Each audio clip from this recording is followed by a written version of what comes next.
Blood trickled down Jamal's face as flight attendant Nancy smirked, watching security drag him from first class. His phone buzzed. Dad texting, "Stay put. Arriving in 10. Little did the crew know, Jamal's father wasn't just any passenger's parent. He owned the entire airline. Before we dive into this shocking story, where are you watching from today? Hit that like button and subscribe if you've ever experienced or witnessed discrimination while traveling. The events you're about to hear will make you question everything about how we treat each other in public spaces. Are you ready to see how quickly justice can arrive when you mess with the wrong family? The morning had started like a dream for 17-year-old Jamal Washington. He stood in his bedroom, staring in disbelief at the first-class ticket to San Francisco in his hands. Stanford University, his dream school, awaited him for a special campus tour reserved for exceptional candidates. After years of perfect grades, coding competitions, and sleepless nights studying, this trip represented everything he had worked for. "You earned this," his father Devin had told him, handing over the envelope containing the ticket. "First class all the way for my first-class son." What Jamal didn't know was that his father wasn't just the successful businessman he portrayed himself to be. Devin Washington was actually the CEO and majority shareholder of Liberty Atlantic Airlines. The very airline Jamal would be flying. Devin had intentionally kept this information from his son, wanting Jamal to grow up understanding the value of hard work rather than privilege. Only a select group of executives knew the CEO's family details, and Devin preferred it that way. "Call me when you land," Devin said, hugging his son goodbye at their Atlanta home. "And remember what I always tell you." Jamal nodded, reciting his father's familiar advice. "Keep your head high, stay calm, and let your excellence speak for itself." He needed that advice more than he knew. At the airport, Jamal approached the check-in counter wearing comfortable travel clothes, jeans, sneakers, and his favorite navy hoodie with the NASA logo. The white check-in agent, a woman in her 50s named Barbara, looked at his first-class ticket with suspicion. "ID please," she requested, her tone clipped. After examining his driver's license, she asked, "Do you have any additional identification?" Jamal provided his school ID, maintaining his politeness. Through the corner of his eye, he noticed a white businessman in a rumpled suit sail through the adjacent first-class line with barely a glance at his documentation. "Is there a problem with my ticket?" Jamal finally asked after Barbara spent an unusual amount of time verifying his information. "Just being thorough," she replied without making eye contact. "We need to make sure everyone is where they're supposed to be." The emphasis on "supposed to be" wasn't lost on Jamal. He'd experienced this kind of subtle questioning of his belonging throughout his life. As the only black student in his AP calculus class, he'd endured plenty of surprised looks when he aced exams. As captain of the robotics team, he'd faced doubts about his leadership abilities despite his technical brilliance. Before heading to security, Jamal called his father one last time. "Everything okay?" Devin asked, detecting something in his son's voice. "Yeah, just the usual," Jamal said, keeping his tone light. "Nothing I can't handle." Devin sighed. As a black man who had climbed to the pinnacle of corporate America, he understood exactly what "the usual" meant. "Remember who you are, son. You belong in first class just as much as anyone else. Don't let anyone make you feel otherwise." After hanging up, Jamal made his way through security, where his carry-on was randomly selected for additional screening. 3 white teenagers ahead of him passed through without any extra checks. Jamal remained silent, knowing from experience that pointing out such discrepancies rarely helped. His academic achievements spoke for themselves: perfect SAT scores, published research in a youth science journal, creator of an app that helped colorblind people identify colors in real time. At 17, Jamal had already accomplished more than many adults. Yet here he was, repeatedly having to prove he belonged in spaces his intellect had earned him access to. As he approached the gate, Jamal felt a mixture of excitement and apprehension. This was his first time flying first class, and while he looked forward to the experience, the check-in interaction had reminded him that luxury spaces weren't always welcoming to people who looked like him. "I belong here," he whispered to himself as the gate agent called for first-class boarding. "I belong here." When the boarding announcement came for first-class passengers, Jamal joined the short line, boarding pass and ID in hand. The gate agent, a young white woman named Kelly, did a double-take when she saw him approach. "First class is boarding now," she emphasized, as if Jamal had misunderstood. "Yes, I know," he replied, handing her his documents. "I'm in seat 3A. Kelly examined his boarding pass longer than necessary before reluctantly scanning it. The machine beeped green, confirming his first-class status. With a tight smile, she returned his documents. "Enjoy your flight," she said, her tone suggesting she didn't expect him to. Jamal walked down the jet bridge, determined to enjoy this experience his father had gifted him. As he entered the aircraft, flight attendant Nancy Miller greeted passengers with a practiced smile that vanished when her eyes landed on him. "First class is to the left," Nancy said, her voice dropping to a near whisper as she leaned closer. "Are you sure you're in the right cabin?" Jamal showed her his boarding pass. "Seat 3A, he confirmed, maintaining the polite tone his parents had instilled in him. Nancy's eyes narrowed as she verified his information. Unlike with the white passengers before him, she didn't offer to help with his backpack or direct him to his seat. Instead, she watched him closely as he made his way down the aisle. First class was half full when Jamal located his window seat. As he settled in, he noticed an elderly white couple, the Hendersons, in the row across from him visibly tensing. Mrs. Henderson clutched her handbag closer to her chest, while Mr. Henderson subtly moved their personal items away from Jamal's side of the aisle. 2 rows ahead, a white man in his 40s turned to stare at Jamal before muttering something to his seatmate. Jamal heard him clearly. "Seems like standards are dropping these days." Taking a deep breath, Jamal focused on the positive. He was heading to Stanford. This was a milestone moment. He took out his phone and snapped a photo of the spacious seat and the welcome drink menu, planning to share the experience with his friends later. "Excuse me," Nancy appeared beside him. "Can I see your boarding pass again?" Jamal complied, though he had already shown it twice. "Is something wrong?" "Just routine," Nancy replied, though Jamal noticed she hadn't asked to see anyone else's boarding pass a second time. She scrutinized the document before reluctantly handing it back. As more passengers boarded, a young Asian man in his late 20s took the aisle seat in Jamal's row. He smiled warmly. "First time in first class?" he asked. "Is it that obvious?" Jamal replied with a small laugh. "I was the same way my first time," the man said, extending his hand. "Michael Chen." "Jamal Washington." Michael's eyes widened in recognition. "Wait, Jamal Washington. The creator of Color Sense?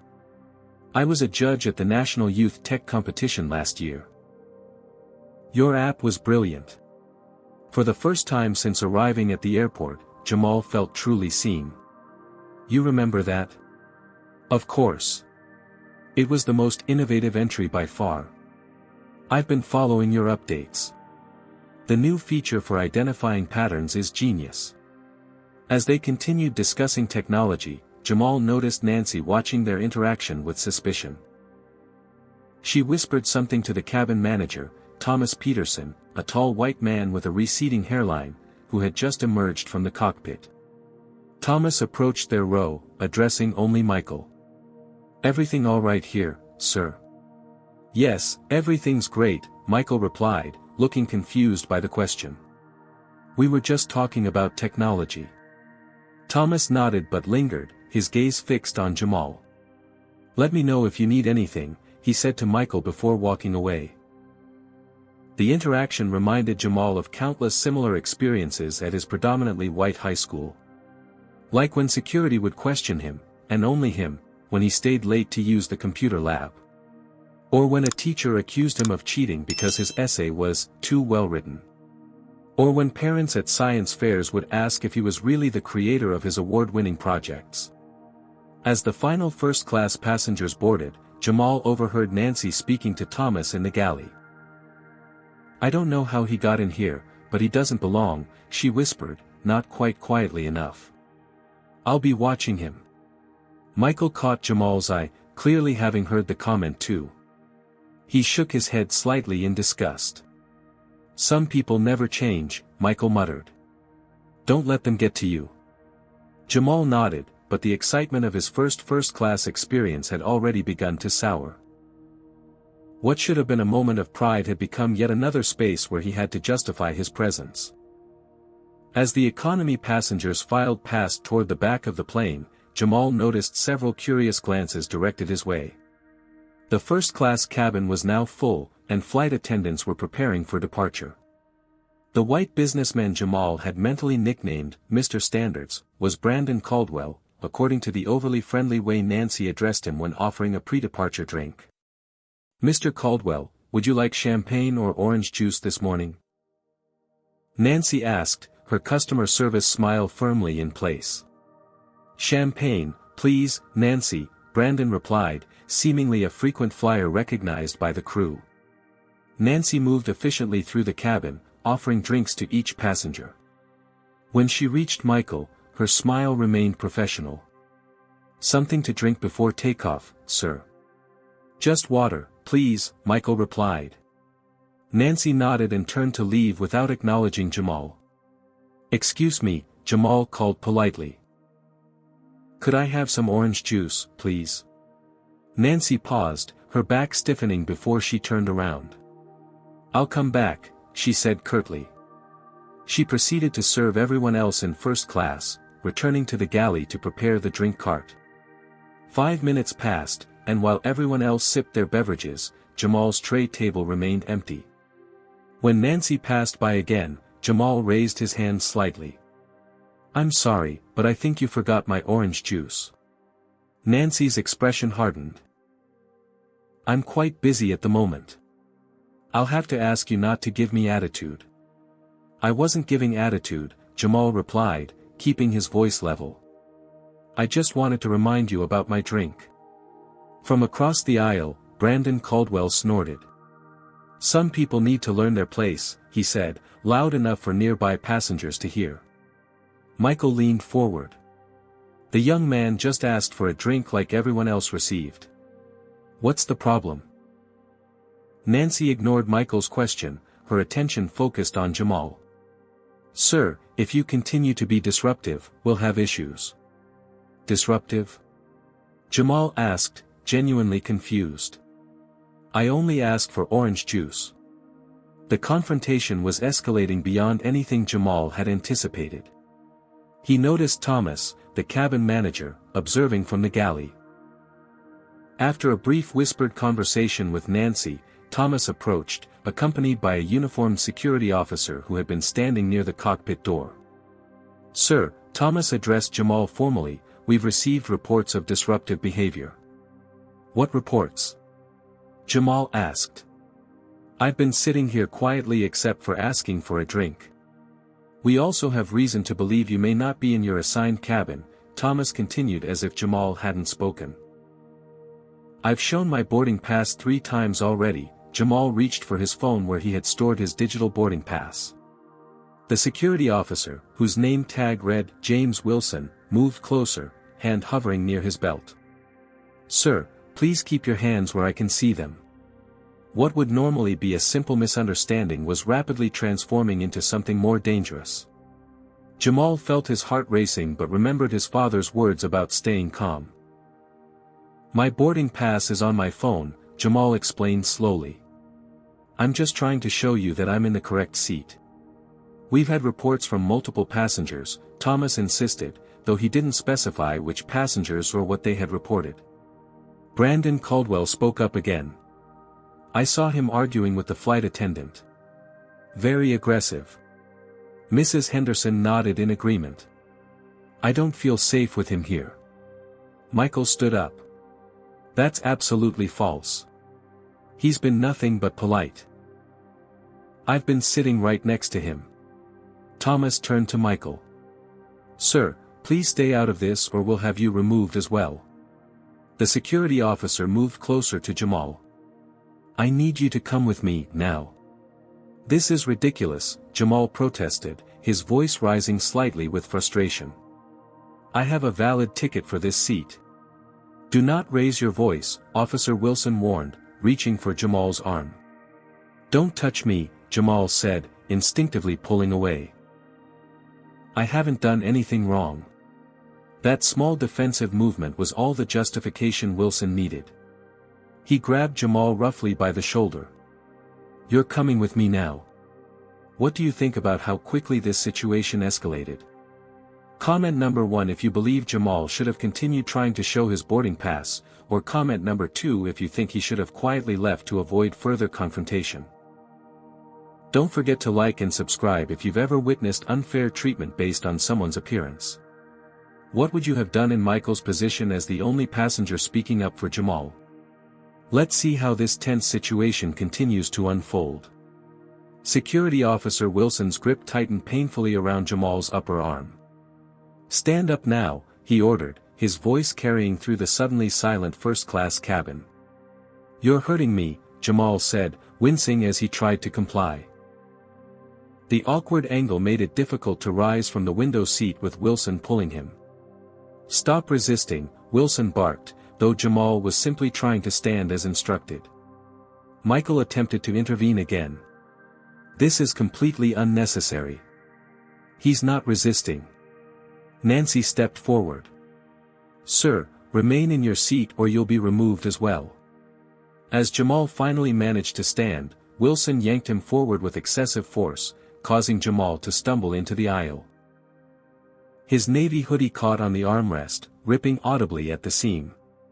"My hoodie!" Jamal exclaimed. "Shut up and move," Wilson growled, shoving Jamal forward.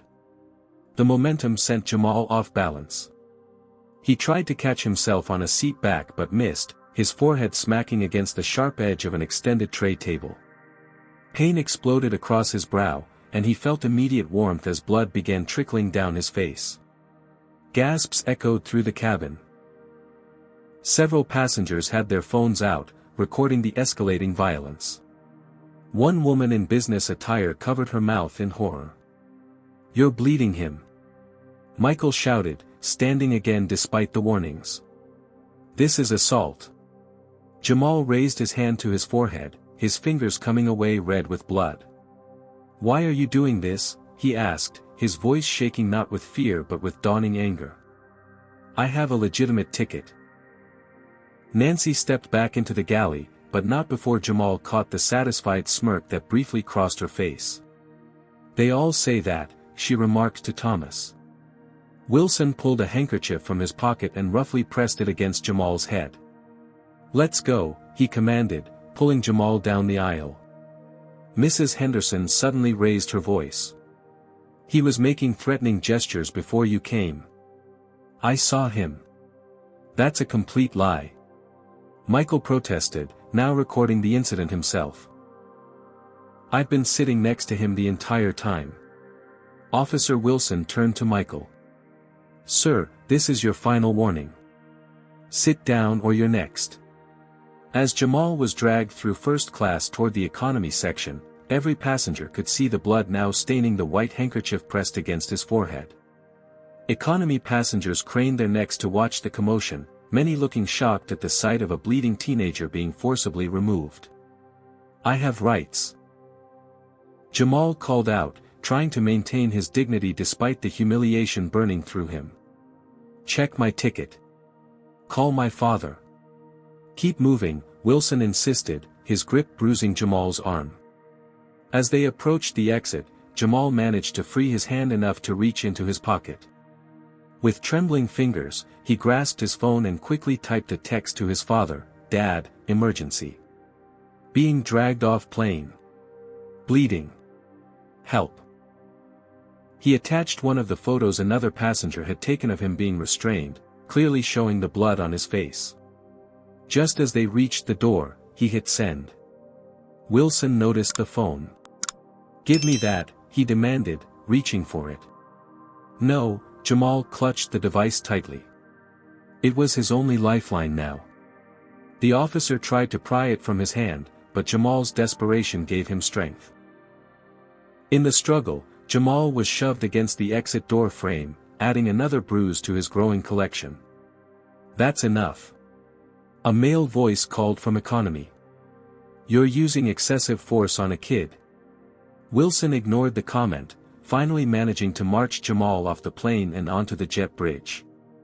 2 more airport security officers waited there, looking surprised at Jamal's bloodied appearance. "What happened to him?" one asked. Resisting removal, Wilson replied curtly. "He got physical." "That's not true." Jamal protested. "I was just sitting in my assigned seat." The new officers exchanged uncertain glances but took Jamal by the arms anyway, escorting him through the terminal as curious onlookers stared. Blood continued to drip down his face, his torn hoodie hanging awkwardly off one shoulder. Jamal felt the vibration of his phone in his pocket. His father had responded, "Stay put. Arriving in 10. What Jamal didn't know was that those 7 words were about to change everything. In the downtown Atlanta headquarters of Liberty Atlantic Airlines, CEO Devin Washington sat at the head of a polished mahogany table, surrounded by executives discussing quarterly projections. As one of the few black CEOs of a major airline, Devin had built his reputation on exceptional leadership and transforming the once struggling company into an industry leader.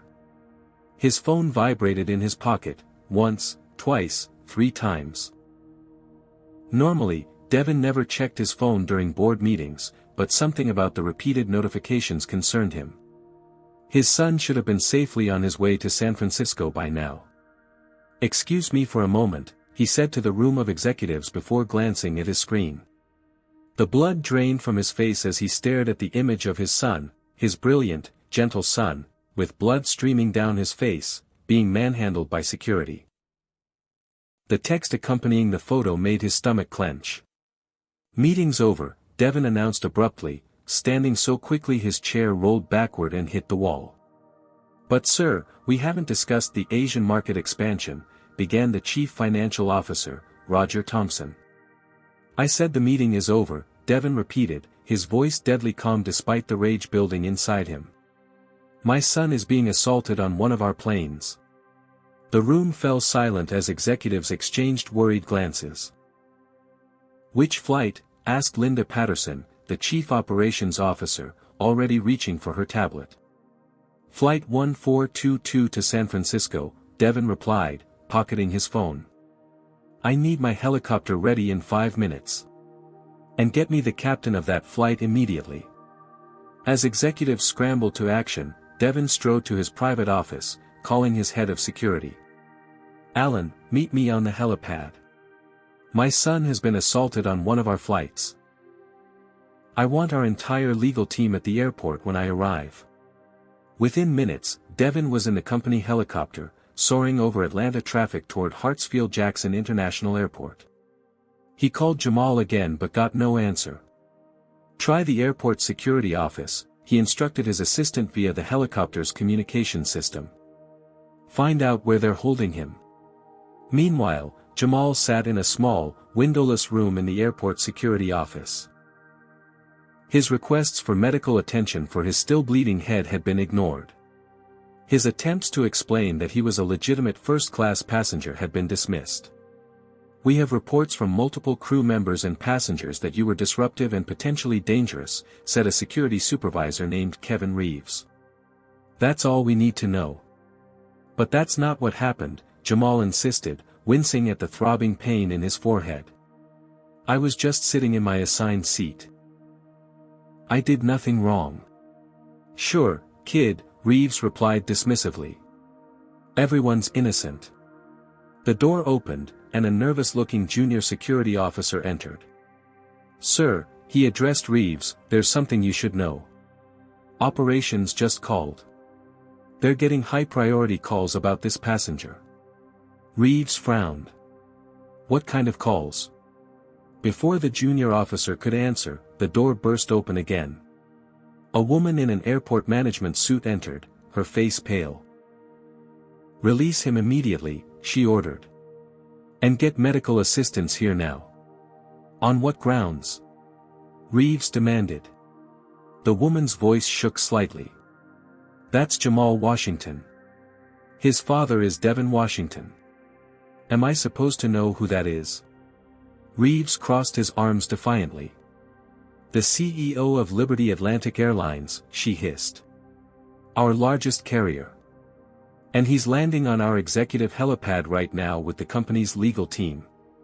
The color drained from Reeves' face. The CEO. But. Move, she commanded, already pulling out her phone to call for medical assistance. Back on flight 1422, the passengers were growing restless. They had been fully boarded for nearly 20 minutes with no sign of departure. Nancy and Thomas whispered urgently in the galley, occasionally casting nervous glances toward the cockpit. The captain's voice suddenly came over the intercom. "Ah, this is your captain speaking.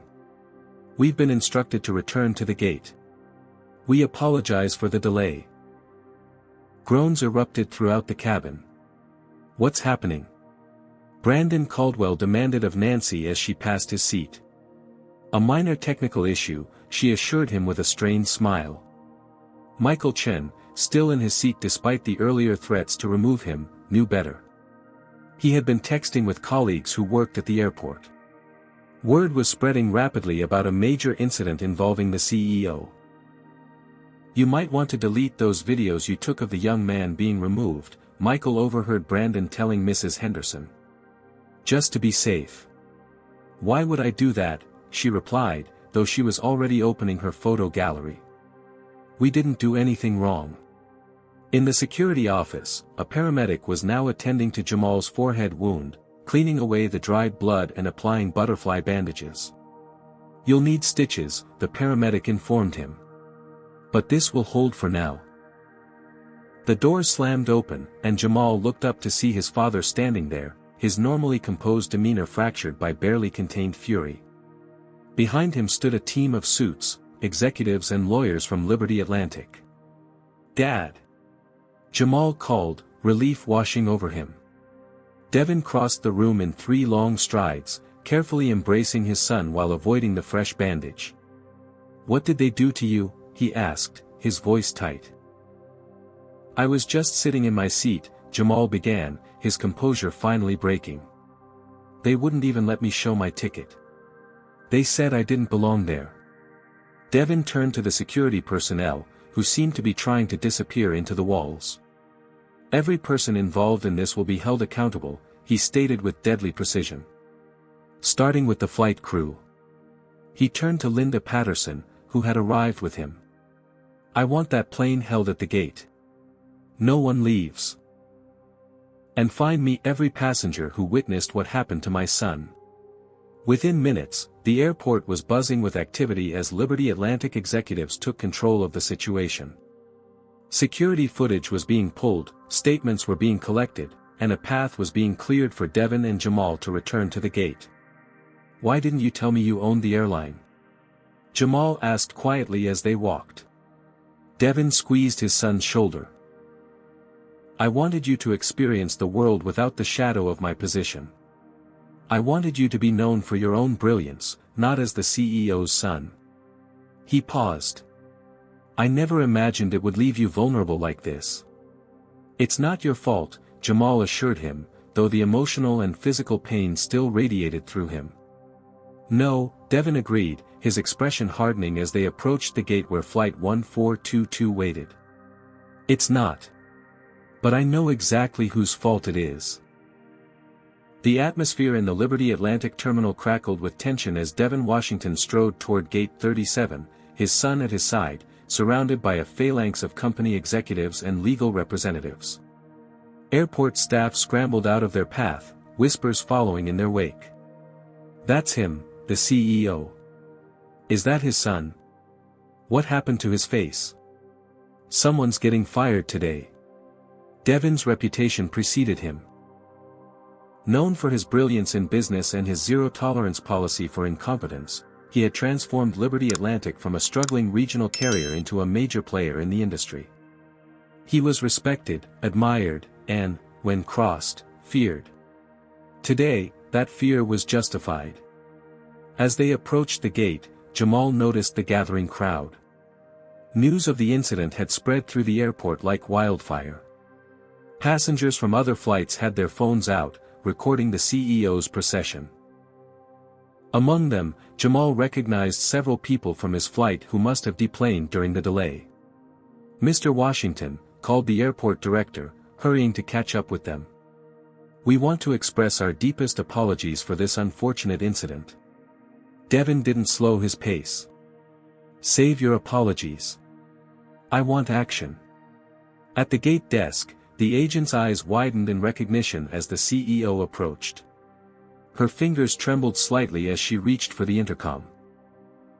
I'll need to board immediately, Devin stated, his tone brooking no argument.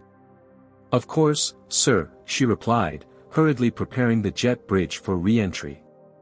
On the plane, word had already reached the flight crew. Through the open cockpit door, the captain could be seen engaged in an urgent phone conversation. Nancy and Thomas stood in the galley, their faces ashen as they whispered frantically. What's happening? Brandon Caldwell demanded, approaching the galley. We've been sitting here for half an hour. Nancy forced a professional smile. Just a minor situation, sir. We should be departing soon. That's not what I heard, Michael Chen called from his seat. I heard the CEO is coming aboard because you assaulted his son. The cabin fell silent as all eyes turned to Michael, then to the suddenly pale flight attendants.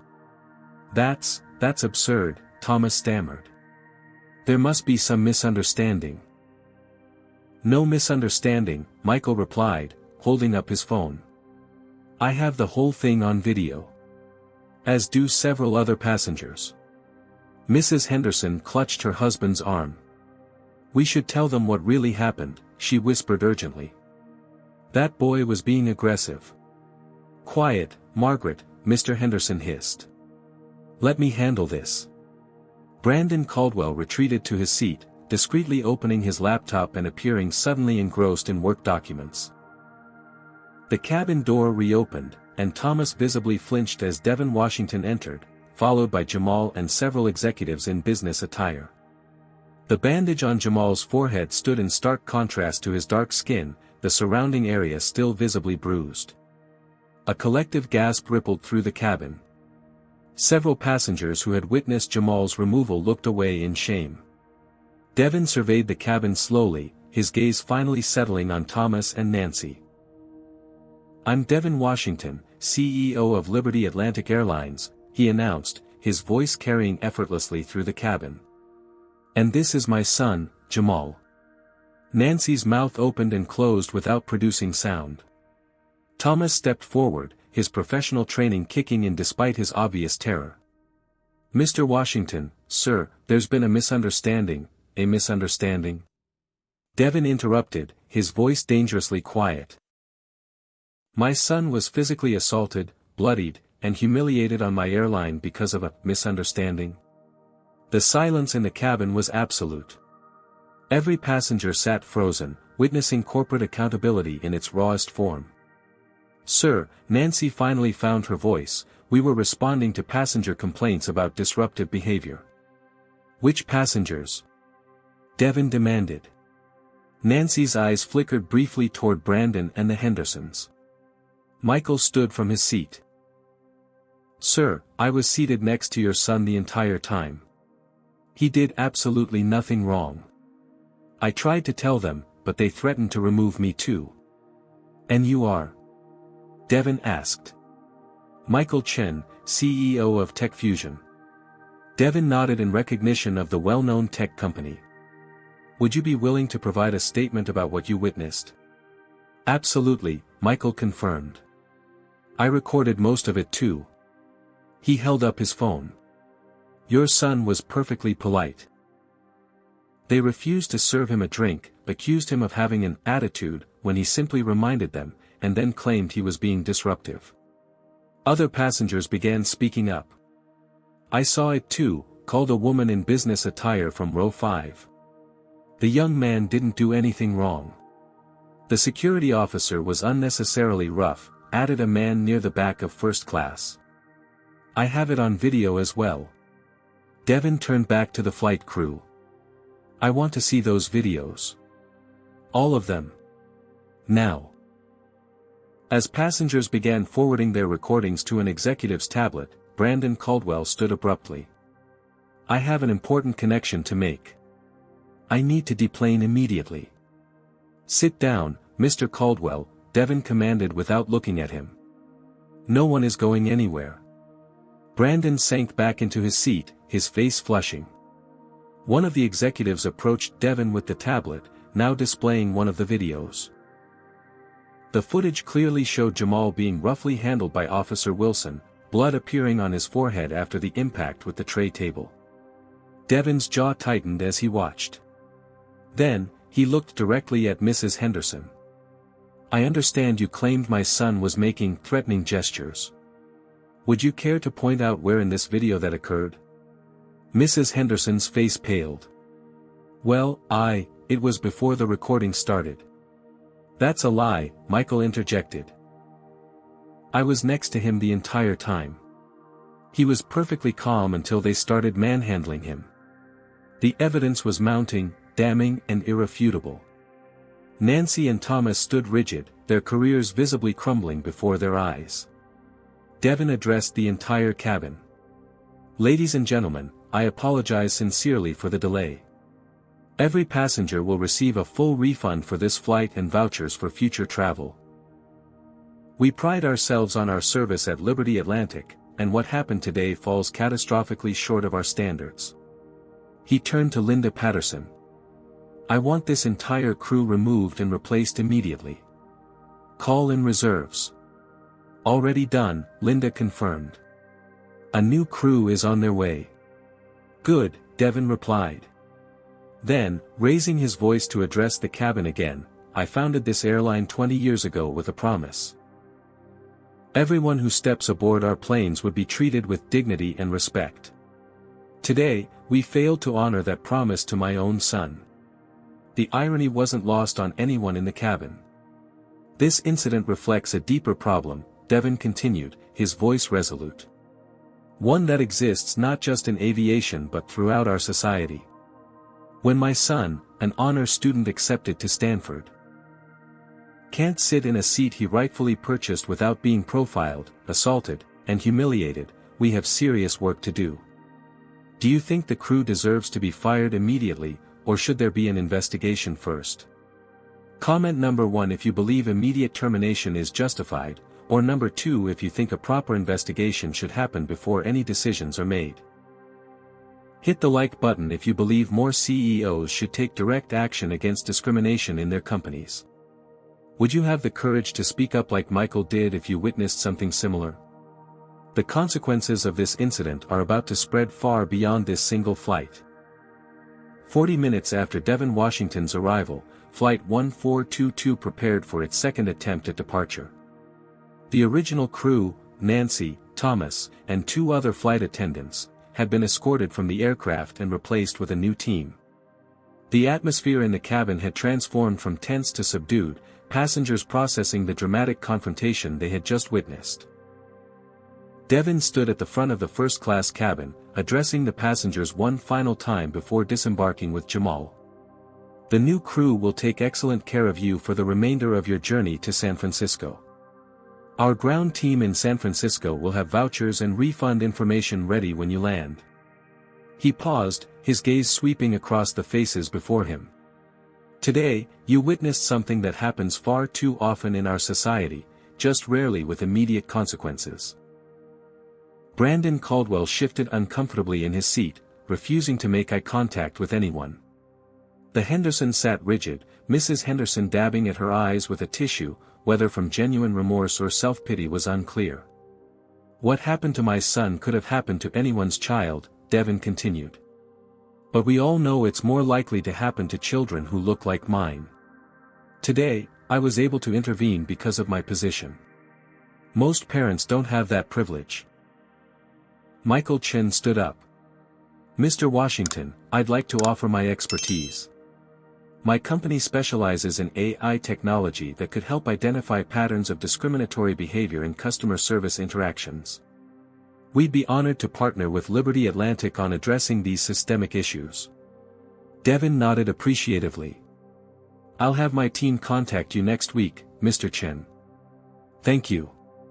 As father and son prepared to leave the aircraft, Mrs. Henderson suddenly rose from her seat. Wait, she called, her voice quavering. I want to apologize to the young man. Jamal turned, his expression guarded. I lied, she admitted, tears now flowing freely. You never made any threatening gestures.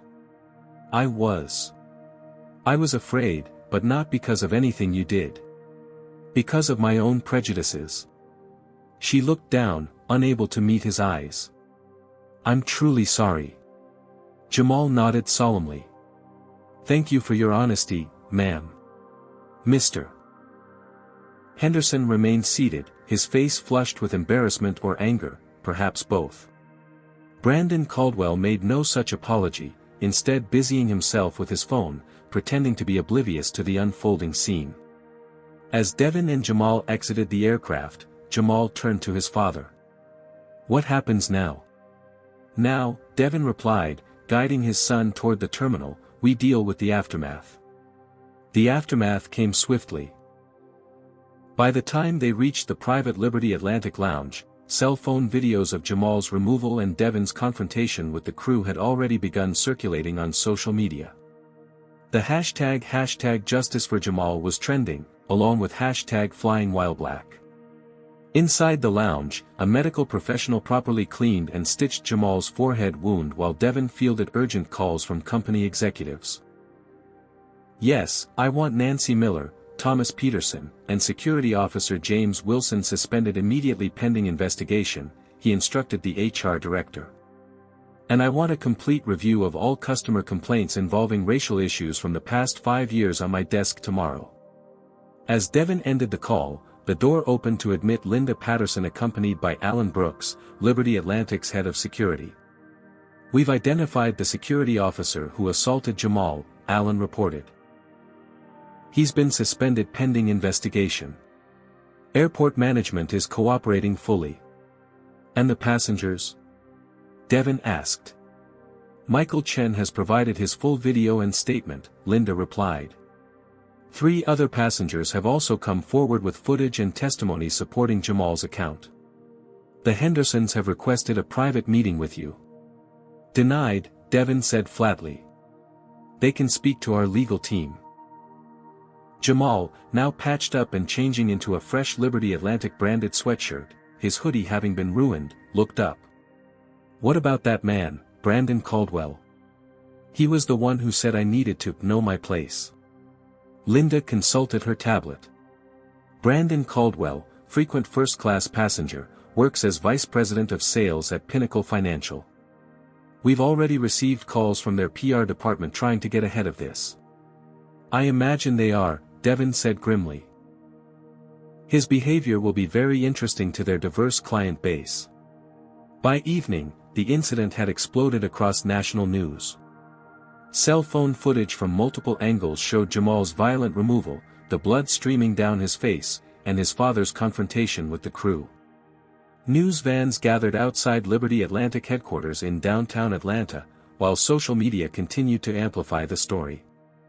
CNN breaking news, Black teen assaulted on flight, CEO father grounds plane, MSNBC. Liberty Atlantic at center of racial profiling controversy, Fox News, airline CEO intervenes after son removed from first class, Liberty Atlantic stock took an immediate hit, dropping 7% in after-hours trading. Board members began calling Devin, concerned about the financial implications. The stock will recover, Devin assured the board chair during a tense call.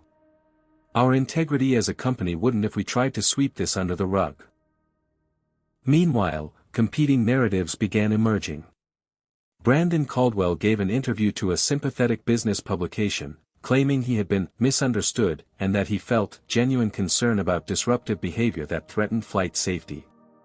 The Hendersons released a statement through their attorney, walking back Mrs. Henderson's on-board apology, the Hendersons were responding to concerning behavior they observed. They regret any misunderstanding but were acting out of an abundance of caution in the confined space of an aircraft. Michael Chin countered these narratives forcefully, organizing a joint statement from 7 first-class passengers who had witnessed the incident.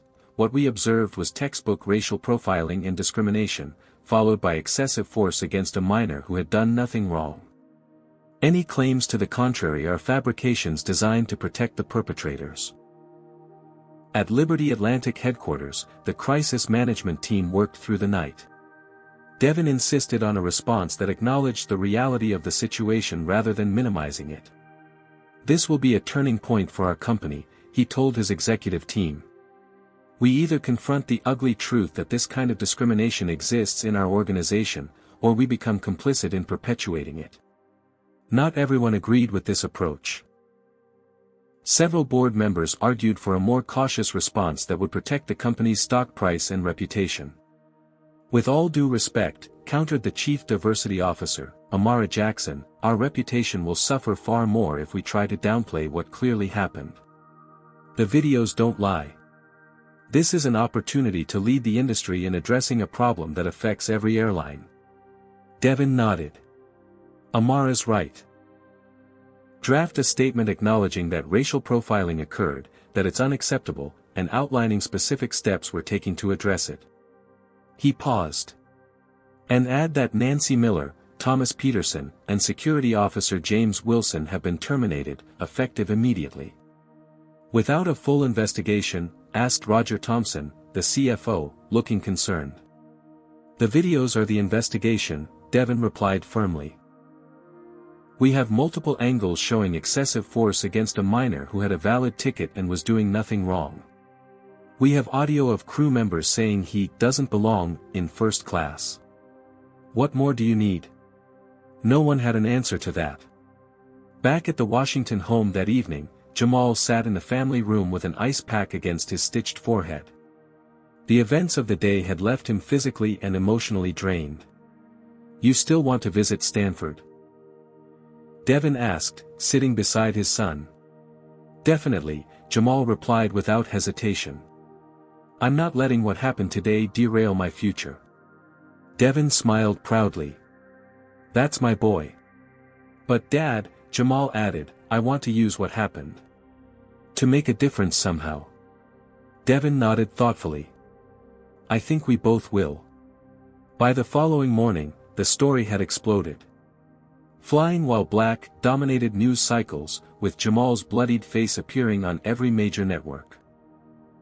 Liberty Atlantic's initial statement acknowledging the racial profiling and announcing the terminations went viral, drawing both praise for its transparency and criticism from those who felt it admitted too much liability. Outside their Atlanta home, news vans lined the street. Reporters shouted questions as Devin escorted Jamal to the waiting company car, the teenager's stitched forehead partially hidden beneath a Stanford University cap. "Jamal. How are you feeling about what happened?" "Mr. Washington. Will you be filing a lawsuit against the fired employees?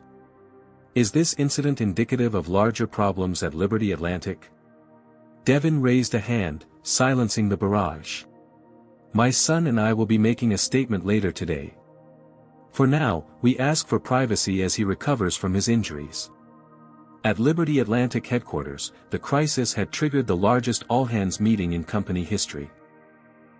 Employees packed the auditorium, while thousands more joined virtually from airports and offices around the country. Yesterday, Devin began, standing before his workforce, a Liberty Atlantic passenger was profiled, assaulted, and humiliated because of the color of his skin. That passenger happened to be my son, which means this incident received immediate attention and consequences.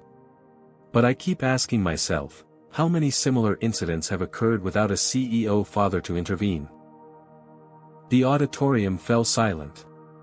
The uncomfortable truth is that what happened to Jamal reflects biases that exist throughout our society, biases that can manifest in how we treat our passengers, our colleagues, and each other.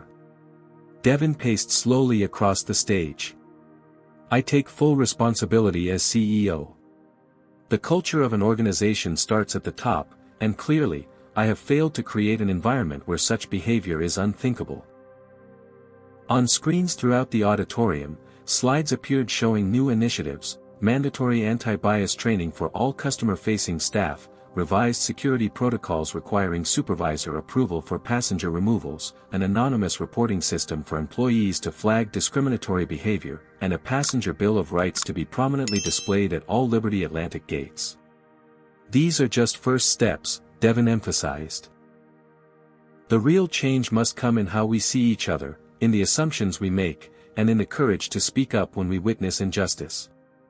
Meanwhile, the terminated employees were telling their side of the story.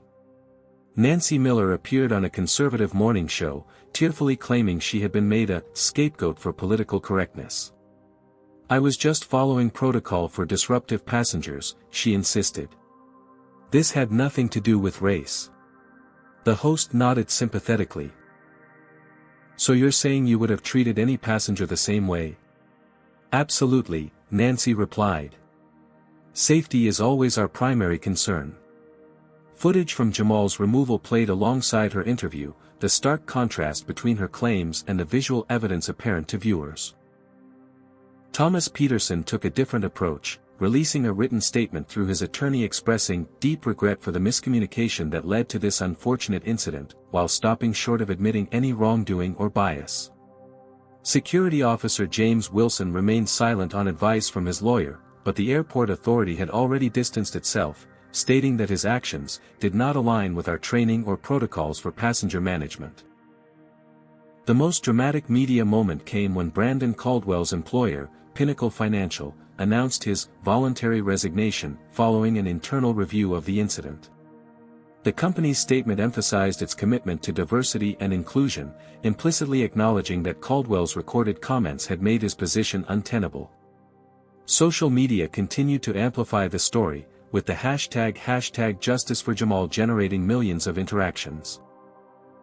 Videos of the incident were analyzed frame by frame, with commentators pointing out the stark differences in how Jamal was treated compared to other passengers. Celebrity influencers weighed in, many sharing their own experiences of discrimination while traveling. A famous basketball player tweeted, "What happened to Jamal Washington is why I charter private jets now. Tired of being treated like I don't belong in first class despite paying the same as everyone else." Liberty Atlantic stock continued to fall, down 12% by midday. Financial analysts debated whether the company could weather the storm. This could be an extinction-level event for Liberty Atlantic, one CNBC commentator suggested. "The footage is just too damning." Or, countered another analyst, this could position them as leaders in addressing a problem that exists industry-wide. If Washington handles this right, Liberty could emerge stronger. In the midst of the media frenzy, Michael Chen published a powerful op-ed in the New York Times, detailing his eyewitness account and connecting it to broader patterns of discrimination. What I witnessed wasn't just one bad flight attendant or one overzealous security officer. It was the culmination of a society that teaches us to view young black men as inherently suspicious, regardless of their achievements or behavior. Jamal Washington is a brilliant young innovator whose app has helped thousands of colorblind individuals navigate the world more easily. Yet in that first-class cabin, all some people saw was a threat. The op-ed went viral, generating its own news cycle and amplifying calls for the airline industry to address systemic discrimination. At the Washington home, Jamal struggled with his sudden fame. His phone buzzed constantly with messages from friends, classmates, and strangers who had seen his story. Many shared support, but others questioned his version of events or even sent threats. "This is a lot," he admitted to his father over dinner. "Everyone's seeing me as either a victim or some kind of symbol. But I'm still just me." Devon nodded understanding. Fame, especially this kind, is a double-edged sword. But you're handling it with more grace than most adults would. "I keep thinking about all the people this happens to who don't have a CEO dad," Jamal said quietly. "What happens to them? That's the question that keeps me up at night," Devon replied. "And it's why we can't let this just be about you or me or even Liberty Atlantic. It has to be about changing the system. Later that evening, Devon received a call from the board chair. The board is concerned about the company's direction, the chair began cautiously. Some members feel your personal connection to this incident is clouding your judgment. My personal connection is precisely why I understand the stakes, Devon replied firmly. Liberty Atlantic will either lead on this issue or become a case study in what not to do. The stock is down 15%, Devon. And it will recover when we demonstrate that we're building a better airline, one where every passenger is treated with dignity, regardless of how they look. There was a long silence before the chair spoke again. You have the board's support, for now. Don't make us regret it. As Devon ended the call, he found Jamal standing in the doorway of his home office. They want you to back down, don't they? Jamal asked perceptively. Devon nodded. Some do. They're worried about the stock price, liability, the usual corporate concerns. And what are you worried about? Devon considered the question carefully. I'm worried that if we don't use this moment to create real change, we're just setting up the next kid for the same experience. And that kid might not be as resilient as you, or have the resources we have. Jamal nodded thoughtfully. So what's our next move? Devon smiled at his son's use of "our." Despite everything, Jamal was still thinking beyond himself. Our next move, Devon replied, is to transform a painful incident into a catalyst for change. 3 months later, Jamal Washington stood beneath a sprawling oak tree on Stanford University's campus, surrounded by fellow freshmen during orientation week. The small scar on his forehead had faded considerably, though it would likely remain a permanent reminder of that day on Flight 1422. Aren't you the guy from that airline video? Asked a blonde girl who had just introduced herself as Emma. Jamal nodded, having grown accustomed to the recognition. Yeah, that was me. My dad's a pilot for American, Emma continued. He said what happened to you changed training protocols across the industry. That's pretty amazing.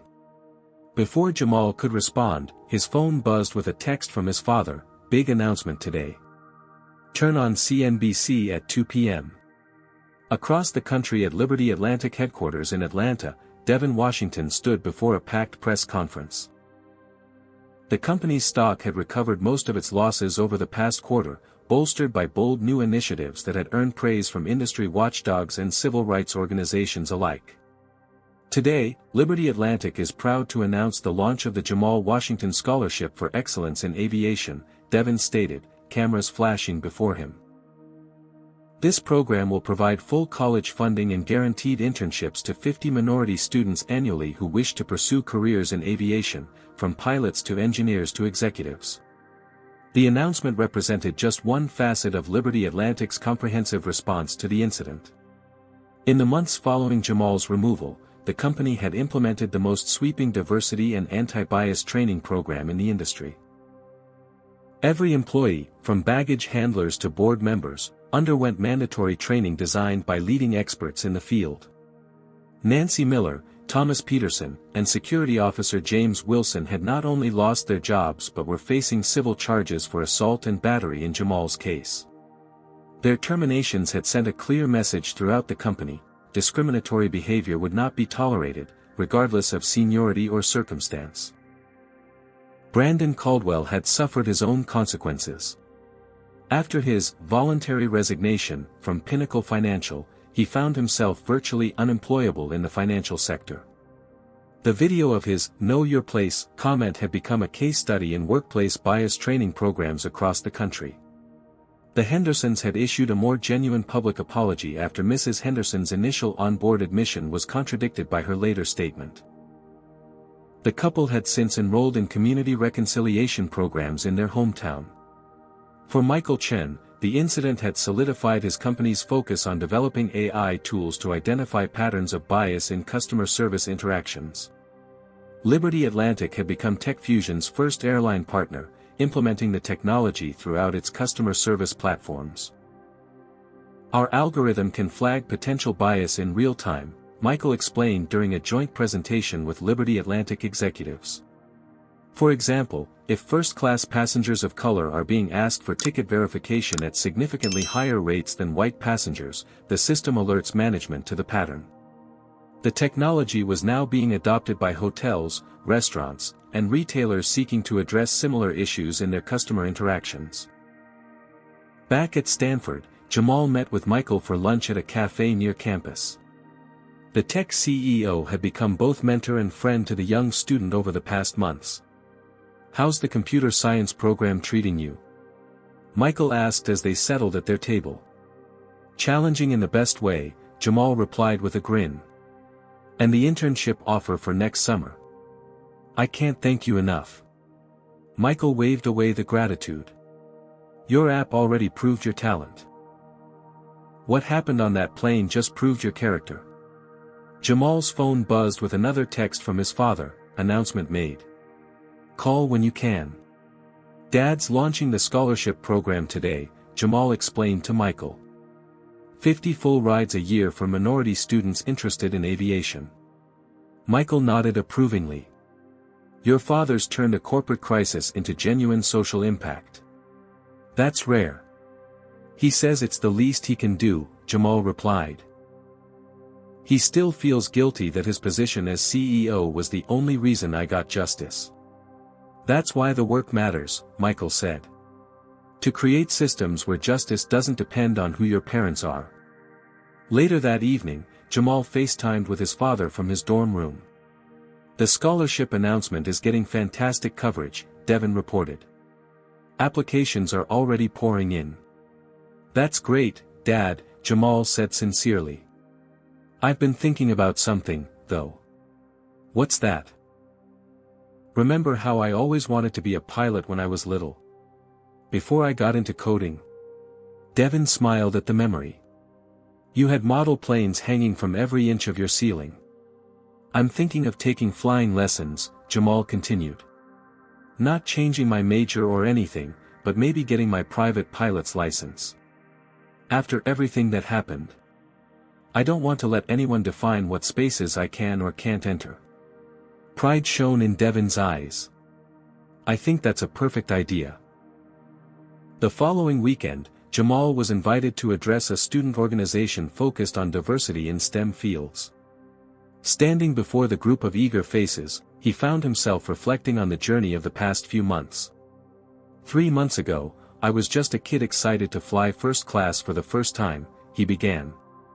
"I never expected to become the face of a movement about dignity and belonging. But that's the thing about discrimination, it doesn't care about your achievements or your character. It only sees what it expects to see." He touched the small scar on his forehead lightly. "This mark will always remind me of one of the worst days of my life. But it also reminds me of what can happen when people refuse to accept injustice as normal." As Jamal continued his speech, across town at San Francisco International Airport, a Liberty Atlantic flight prepared for boarding. The diverse crew had completed the company's new training program. At the gate, a prominently displayed passenger Bill of Rights included explicit language about non-discrimination and the right to equal treatment regardless of race, gender, religion, or appearance. A young black teenager approached the gate for first-class boarding, dressed in casual clothes similar to what Jamal had worn that fateful day. "First time in first class?" the gate agent asked with a genuine smile.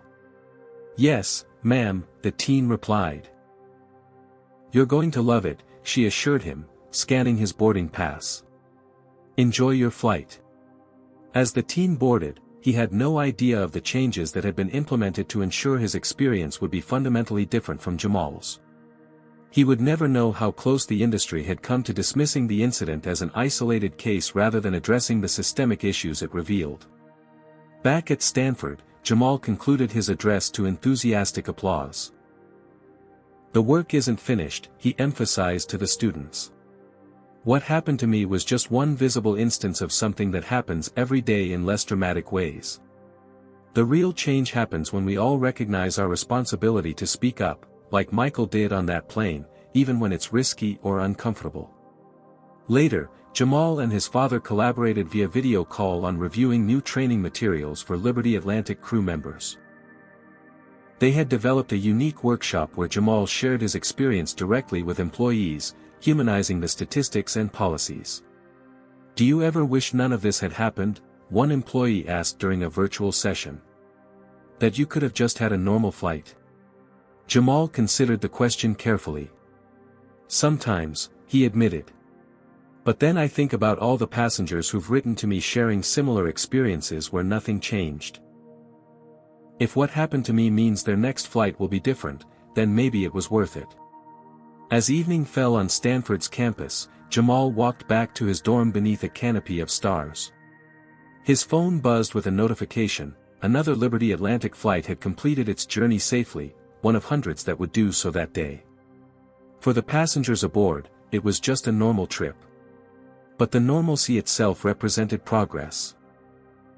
The right of everyone to travel with dignity, regardless of how they looked.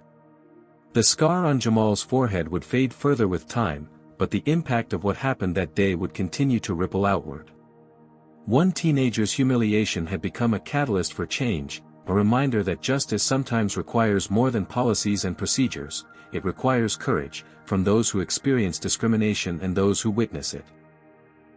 And somewhere in the sky above, another first-class cabin carried passengers of all backgrounds, each one belonging exactly where they chose to be. What would you have done if you were on that flight witnessing Jamal's treatment? Would you have spoken up like Michael or remained silent like many other passengers? Let us know in the comments. If this story moved you or made you think differently about discrimination in everyday spaces, please like and subscribe to support more content that shines a light on these important issues. Share this video with someone who needs to hear this message, and remember that creating change often starts with one person refusing to accept injustice as normal. Thank you for watching, and remember, everyone deserves to be treated with dignity, no matter where they sit. Jamal's harrowing experience reveals how quickly racial bias can escalate from microaggressions to dangerous physical confrontations. The flight crew's immediate suspicion of a black teen in first class demonstrates how deeply ingrained prejudice can be, even in professional settings. What's particularly striking is how those with authority, Nancy, Thomas, and Officer Wilson, used their power not to protect but to humiliate someone they deemed didn't belong. This story also highlights the profound impact of privilege in determining outcomes. Jamal received justice only because his father possessed extraordinary influence as CEO. For countless others facing similar discrimination, no rescue arrives, no plane is grounded, and no consequences follow for the perpetrators. The contrasting responses from passengers illustrate our collective responsibility. While most remained silent, Michael chose courage over comfort. His willingness to document the truth prevented the incident from being dismissed or rewritten. Perhaps most importantly, this narrative demonstrates the difference between performative responses and genuine transformation. Rather than merely firing individuals or issuing empty apologies, Devon implemented systemic changes through comprehensive training, technological solutions, and educational opportunities. The ultimate lesson is that creating equitable spaces requires both individual courage and institutional accountability. True justice shouldn't depend on having a powerful parent, but on systems that recognize and protect everyone's dignity regardless of appearance. What would you have done if you were on that plane witnessing Jamal's mistreatment? Would you have spoken up like Michael or remained silent like most passengers? Share your thoughts in the comments below. Your perspective might help someone find their own courage to stand against discrimination. If Jamal's story touched you or made you think differently about how racial bias operates in everyday spaces, please hit that like button to help this important message reach more people. Subscribe to our channel for more powerful stories that shed light on social justice issues often overlooked in mainstream conversations. Have you or someone you know experienced racial profiling while traveling? Your stories matter and help others understand they're not alone. Share this video with someone who needs to hear this message or with those who might not recognize how discrimination happens in real time. Thank you for listening to Jamal's journey. Remember, change begins when we refuse to accept injustice as normal, whether we're experiencing it, witnessing it, or have the power to address it. Together, we can create a world where everyone belongs exactly where they choose to be.